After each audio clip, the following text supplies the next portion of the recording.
When I ran for Congress in the year 2000, I was a Libertarian candidate, George Breitharp was the Democratic candidate, and Lindsey Graham was the Republican candidate. As we're aware, Lindsey Graham is now United States Senator. Breitharp is not your far-left Democrat, and he's big on education. I looked him up recently, and he's still pastor of Mount Canaan Baptist Church in Trenton, South Carolina. And he's been pastor there for 32 years now. If we look at Mr. Breitharp's resume, we can see that he was a public school teacher for 7 years, college professor for 14 years, and a high school guidance counselor for 17 years. Mr. Breitharp made an important comment about how important and accurate knowledge of history is. The televised congressional debates on public television, which was sponsored by the League of Women Voters, was held on August 25, 2000. Now here's what Mr. Breitharp said concerning the importance of a knowledge of history. Plans to construct a monument to honor World War II veterans were recently approved in Washington. How do you feel about the scale and location of the monument? Well, I, for one, think that anything that we can do for our veterans and those that have fought to secure this nation is not too much. And I think that to put it where it's been proposed, I think that this would be a place where people can readily come, people can readily see what great sacrifices that were made on the part of our seniors for this country. I think one thing that we have failed to do is to push history and social studies in this country, and any people that are ignorant of their past are doomed to repeat it. And therefore, I am 100% in favor of this. So, people who are ignorant of their past are doomed to repeat it? Now, where does the United States rank in the world when it comes to education? Now, according to a Huffington Post article, it's reported the Program for International Student Assessment Measurement found the United States ranked 31st in math literacy among 15-year-old students and below the international average. The same 2009 test found the United States ranked 23rd in science among the same students, but posting an average score. Okay, now here's another website called Take Part. All right, this is what they have to say about our educational system.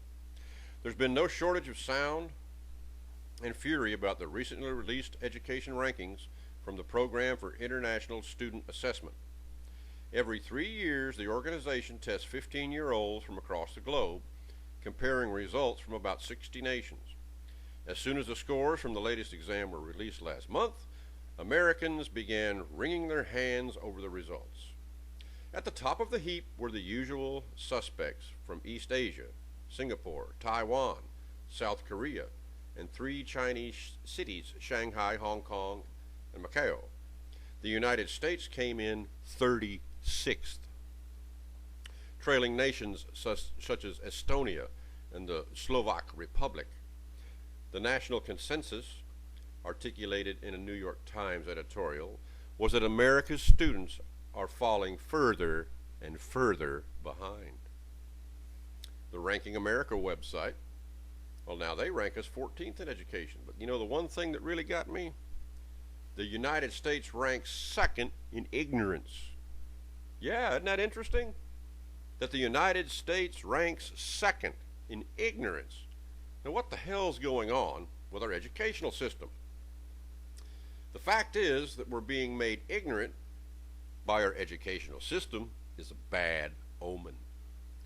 As Mr. Breitharp said, a people that's ignorant of their own history are doomed to repeat it. So let's go back to pre-Civil War America. Let me share some quotes from writers of that period on the subject of ignorance.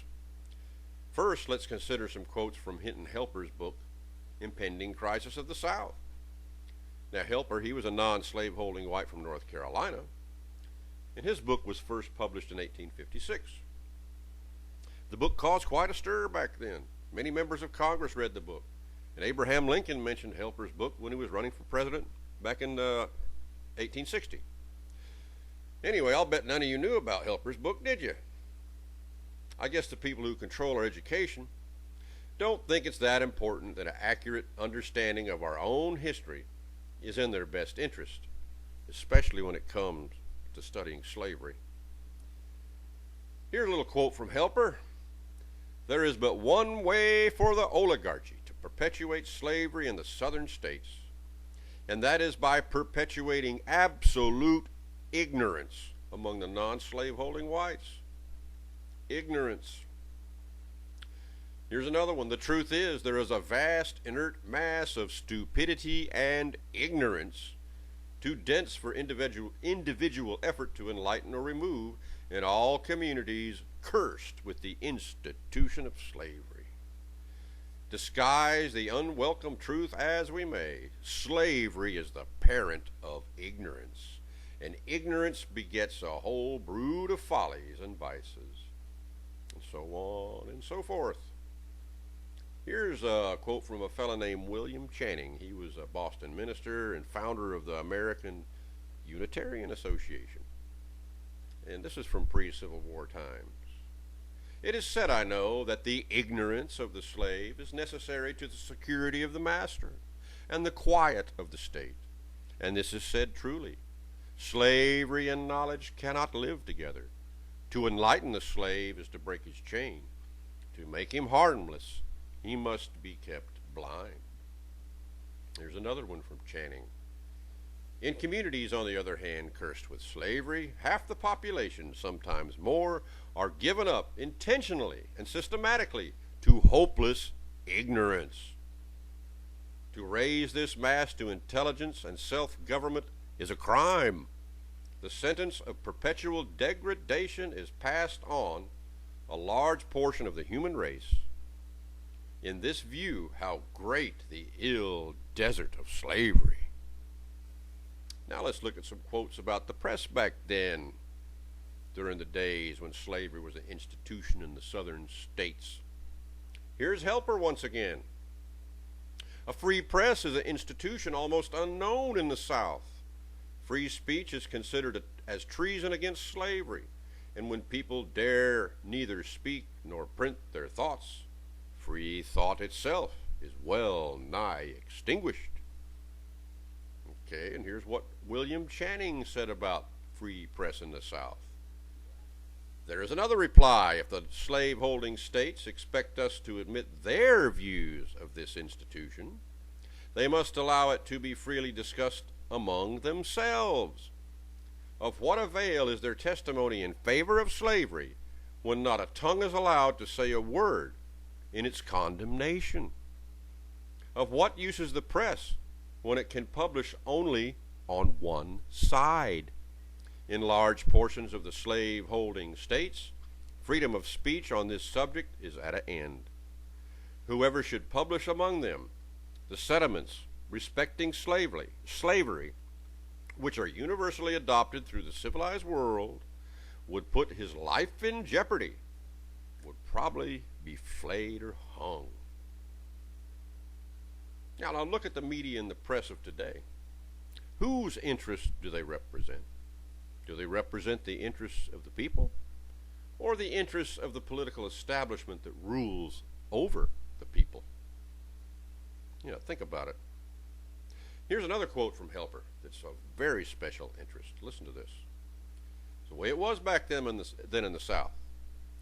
The magistrates in the villages, the constables in the districts, the commissioners of the towns, the mayors of the cities, the sheriffs of the counties, judges of the various courts, members of the legislature, the governors of the states, the representatives and senators of Congress are all slaveholders. That's the way it was back then. Every time you went to the polls to vote, you could vote for the slaveholder of your choice. There wasn't anything else to vote for. They completely controlled the system back then in the southern states. They controlled the political systems. They were the judges. They were the people that controlled your educational system. They controlled the press. And if there had been a media back then, they'd have controlled it too, people, I guarantee it. Anyway, see, what's happened to our income tax system, as I've told you before. It originally started in 1913 with the 16th Amendment to tax the gains and profits of business activity. In other words, the accumulated wealth in the hands of the few. That's the way it was sold to the people back then. It was designed to tax the production of wealth, not to take the fruit of a person's labor or their wages away from them. That's not how it was sold to the people. And that got perverted back with Franklin Roosevelt and his New Deal back in the 30s. And you've got to watch that four-part series on the perverted Constitution on my website to get understanding of this. So you see, you can understand why the political establishment is so freaked out now over the prospect of Trump being president. Okay? Let me share another quote from a book that I studied on the subject of slavery. This is the history of slavery and the slave trade, ancient and modern. This was published in 1860. And this deals with slavery back in the Roman times, Julius Caesar and all them folks. Now, what would have been the policy of Julius Caesar had he remained in power cannot be safely conjectured. To say that he had no plan is absurd. Every step in his progress was marked by consistency. The establishment of monarchy was already an alternative to slavery. Caesar did more. He issued an ordinance, not indeed of immediate abolition, but commanding that 1/3 part of the labor of Italy should be performed by free hands. The command was rendered inoperative by the assassination of Caesar, the greatest misfortune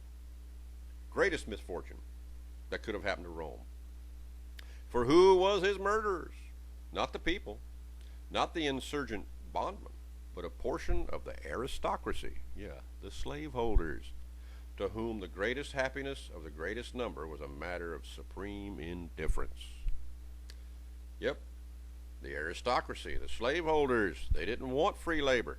No, They don't like free labor. If you dare to interfere with their institution of slavery by saying you're going to give free labor to the people, they get mad. And like I say, they murdered Caesar over it back then. Okay? So anyway, folks, the political establishment has done an efficient job dumbing us down, making us ignorant, so that they can get and keep power over our labor for generation after generation after generation. You see, Trump is a threat to that. I see this. Because his tax plan takes away a lot of the power they have over our labor and moves us back in the direction of a free labor market again. They don't want that. That's what's got them so freaked out, folks. And this is what they won't tell you. So you see, the reason so many people support Donald Trump is that we finally have somebody to vote for that isn't a slaveholder.